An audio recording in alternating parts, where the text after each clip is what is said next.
Today I'm going to talk about public speaking. Most people, if they are taking a college credit or getting a degree in AA or a bachelor's degree, will have to require public speaking, depending on which field you go for, whether it's business, if you go for arts, if you go for aviation, if you go for American Sign Language, if you go for Spanish, English to Spanish, math, engineer, whatever the case may be.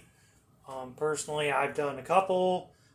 Even the paramedics, EMT degree required a public speaking class.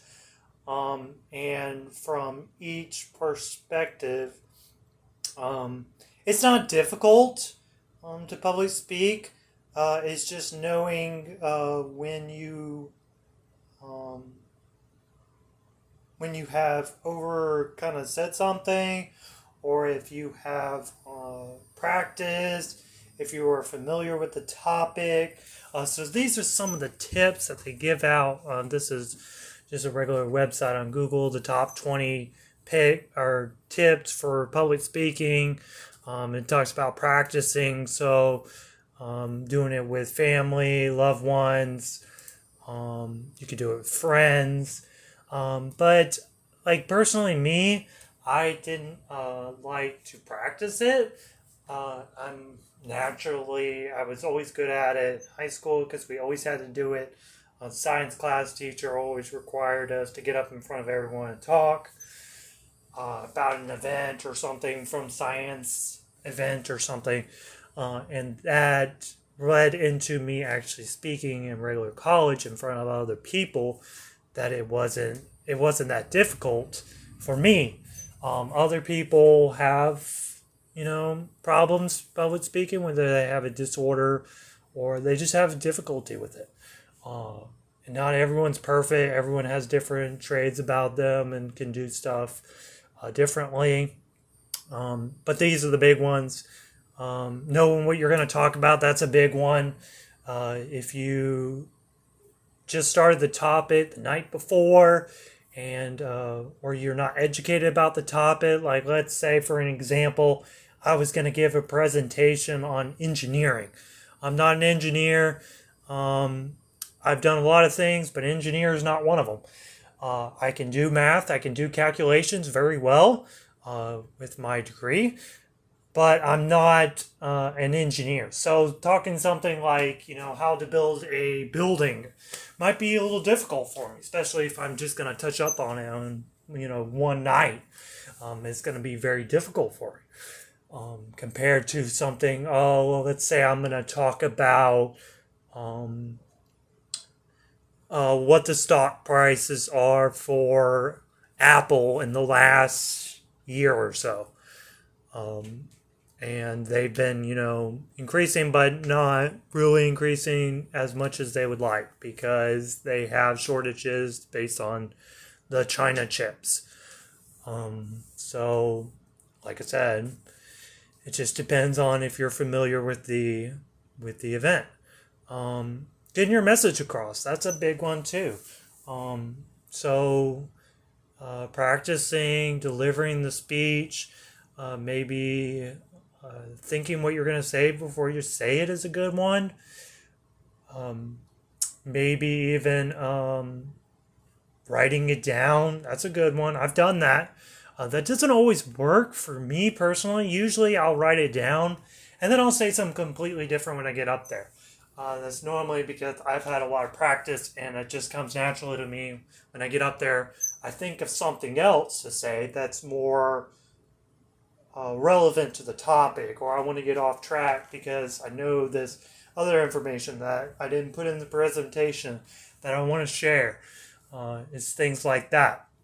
But if you're not familiar with the topic, then you're not gonna go out of that room. You're just gonna be looking at the card the whole time, which isn't good either, because then you're not showing the audience respect that it deserves, because you're nervous because you haven't touched up on the material, or you're not you don't necessarily like the material because the professor gave it to you, whatever the case may be. I've been handed topics during my degree that necessarily I didn't, really care for.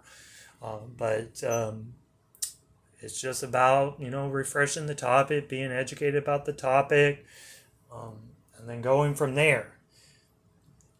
Usually, what I write down, like I said, when I write down is completely different than what I say when it actually comes to presentation, because everyone's going to have that anxiety of standing up in front of 30, 40, 100 people, whatever the case may be, and giving a public speech. So it's going to vary from person to person whether they get nervous or whether they change the speech altogether or whether they stumble on words. It just depends on the person. More practice makes perfect, but even somebody that stand up there and talks all the time, they're still gonna stumble on words. They're still gonna change what they have written down to something completely different. They're gonna get a last minute presentation to change it up or whatever the case may be. And that's where it's talking about this. Rack up your experience. Visit the room. I don't really visit the room, especially when you're in class all the time. If it's public speaking class, I mean, you're going to be there, all the time. If it's online, usually you can do it as presentations online. That's been a big thing with COVID. They've been doing it online virtually. And then, you don't have to kind of look at the person as you're giving the speech, but it's just like when you're in the classroom, same thing. It's kind of the same exact thing. I have been told before, even though I was really good at speaking, that I was looking at one particular incident because I just like to ramble on about, one particular topic, which was, for me, very educated about cars. I love classic cars. I love all these cars that go fast, whatever. So I would go on and on and on about these, cars, all this cool information I found. And everyone's different. Everyone likes something different. Observe other speakers. What are they telling you about your topic? Are they interested? Are they not interested? If they are interested, that's a good sign. If they're maybe sleeping on the job, maybe it's a little boring presentation and you're just trying to get through it. Making it interesting is always a good thing. Maybe throwing a curveball in there, that's always a good one. Something the audience is not, expecting. Maybe like, a random fact. Did you know, most cars that crash at 150 miles an hour are very deadly, which most of the time even 80 miles an hour is really deadly. So something like that. It's always a good thing. Organize your talks. So that's a good one. So just like writing them on cards, same thing. Organizing thoughts. But like for me, even if I can organize and do all the prep work and everything, doesn't matter until I get up there because I'm going to completely change it. So it just varies from person to person as far as how comfortable you're going to be and whether you are actually going to say what you actually wrote down on the card because you don't want to say everything on the card. You don't want to be looking down on the card the whole time. As the audience is going to get really bored. That's a big one too. Always looking up. And that's what it's talking about here. If you look nervous, you're going to look nervous. You can't always tell, but if they're stumbling on their words, if they're looking anxious, if they're, showing things of, fear or something, you can usually tell. Can't always tell, because I've been in class with public speaking, and a person said that they were very nervous, and I was like, you can't tell. You really can't tell. You did a good job.